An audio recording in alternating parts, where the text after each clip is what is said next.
இந்த வீடியோ பதிவு ஒவ்வொரு நீட் ஆஸ்பிரண்ட்ஸ் அண்ட் பேரண்ட்ஸ்க்கு ரொம்ப முக்கியமான ஒரு பதிவு. ஸோ இன்னைக்கு தான் வந்து நமக்கு தமிழ்நாடு எம்பிபிஎஸ் அண்ட் பிடிஎஸ் உடைய rank list and merit list, so தரவரிசை பட்டியலை வந்து இன்னைக்கு வெளியிடுறாங்க.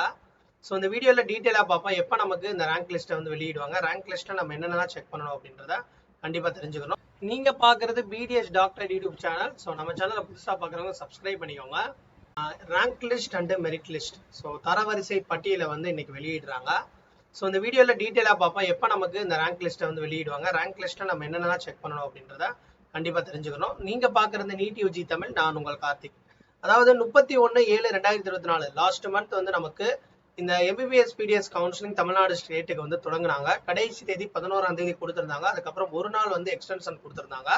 ஸோ அதுக்கப்புறம் வந்து கம்ப்ளீட்டாக வந்து எம்பிபிஎஸ் பிடிஎஸ் உடைய அந்த state counselling government quota and management quota, மேனேஜ்மெண்ட்ல இருக்கக்கூடிய special category NRI and minority, so அதே மாதிரி கவர்மெண்ட்ல 7.51, அதுக்கப்புறம் ஸ்பெஷலில் இருக்கக்கூடிய சிஎம்சி வெள்ளூர், அதுக்கப்புறம் வந்து PWD, ex service man, sports, இந்த மாதிரி எல்லாத்துக்கும் வந்து அப்ளிகேஷன்லாம் போட்டு ஸோ ஒரு வழியாக வந்து பார்த்தீங்கன்னா நமக்கு அந்த மெரிட் லிஸ்ட் ப்ராசஸ்லாம் ஸ்டார்ட் பண்ணியிருந்தாங்க. 15ஆம் தேதி வந்து நமக்கு இன்எலிஜிபிள் லிஸ்ட்னு சொல்லிட்டு ஒரு லிஸ்ட் கொடுத்துருந்தாங்க ஒவ்வொரு கேட்டகிரி, அதாவது ஒவ்வொரு ரிசர்வேஷனுக்கும். அதாவது நிறைய மாணவிகள் வந்து சரியா வந்து சில டாக்குமெண்ட்ஸ், அவங்க ரெக்வயர் பண்ண டாக்குமெண்ட்ஸ் அப்லோட் பண்ணாதவங்க ஒரு நாள் வந்து அவங்களுக்கு வந்து எக்ஸ்டென்ஷன் கொடுத்து டெட்லைன் கொடுத்துருந்தாங்க. அதுக்குள்ள நீங்க மறுபடியும் அப்லோட் பண்ணுங்க அந்த பர்டிகுலர் கேண்டிடேட்ஸ்க்கு ஒரு லிஸ்ட் கொடுத்துருந்தாங்க. அவங்களுக்கான டேட்டை வந்து நமக்கு 17ஆம் தேதி காலையில 10 மணிக்கு கம்ப்ளீட்டா முடிச்சாங்க. இன்னைக்கு வந்து நமக்கு எப்ப ரேங்க் லிஸ்ட் வெளியிடுவாங்க அப்படின்னா 3 டைமிங்ல வந்து எப்பவுமே வந்து நமக்கு ரேங்க் லிஸ்ட்டை வந்து வெளியிடுவாங்க. பட் இந்த டயத்துல தான் வெளியிடுவாங்கன்றத அவங்க முன்னறிவிப்பா எதுவும் சொல்லல. பட் இன்னைக்கு வெளியாகும். பட் எப்பப்பெல்லாம் நம்ம எதிர்பார்க்கலாம், அதாவது 10 மணிக்கு மேக்சிமம் எப்பவுமே ஒரு விஷயம் வந்து டிஎன் மெடிக்கல் செலெக்ஷன் கமிட்டில இருந்து 10 மணிக்கு அல்லது 2 மணிக்கு அல்லது 6 மணிக்கு, ஸோ இந்த 3 டைமிங்ல வந்து வரதுக்கான சான்சஸ் இருக்கு.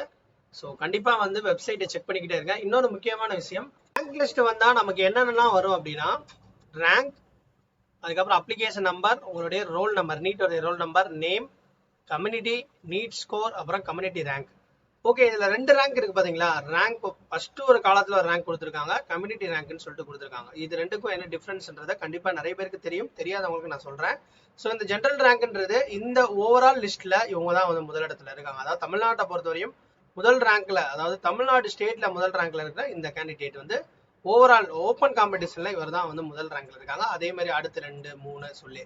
ஆனா இவங்களுக்குன்னு ஒரு ரிசர்வேஷன் இருக்கும். கண்டிப்பா வந்து இவங்க ஒரு காஸ்ட் சப்காஸ்ட்ல இருப்பாங்க. அவங்களுடைய கம்யூனிட்டின்னு எடுத்தீங்கன்னா எம்பிசி. ஸோ எம்பிசிக்குன்னு ஒரு ரிசர்வேஷன் இருக்கும். பட் எம்பிசில இவங்க தான் ஃபர்ஸ்ட். அதே மாதிரியே வந்து ஒவ்வொரு கேண்டிடேட்டும், இப்போ பிசின்னு எடுத்துக்கிட்டீங்கன்னா ஒரு கேண்டிடேட் வந்து 1வது கம்யூனிட்டி ரேங்க், பிசி பார்த்தீங்கன்னா 2வது. ஆனால் ஓவரால் ரேங்க் பாருங்க 5.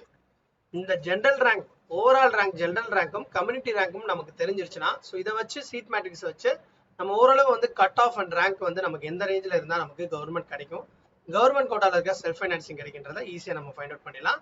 அது இன்னைக்கு லிஸ்ட் வந்ததுக்கப்புறம் நம்ம சேனல் அப்டேட் பண்ணோம். அதே மாதிரி ஓப்பன் கேட்டகரியை பொறுத்தவரைக்கும் காஸ்ட் கிடையாது. அதனால வந்து உங்களுக்கு வந்து ஜென்ரல் ரேங்க் மட்டும் தான் இருக்கும், கம்யூனிட்டி ரேங்க் இருக்காது. ஓகேவா?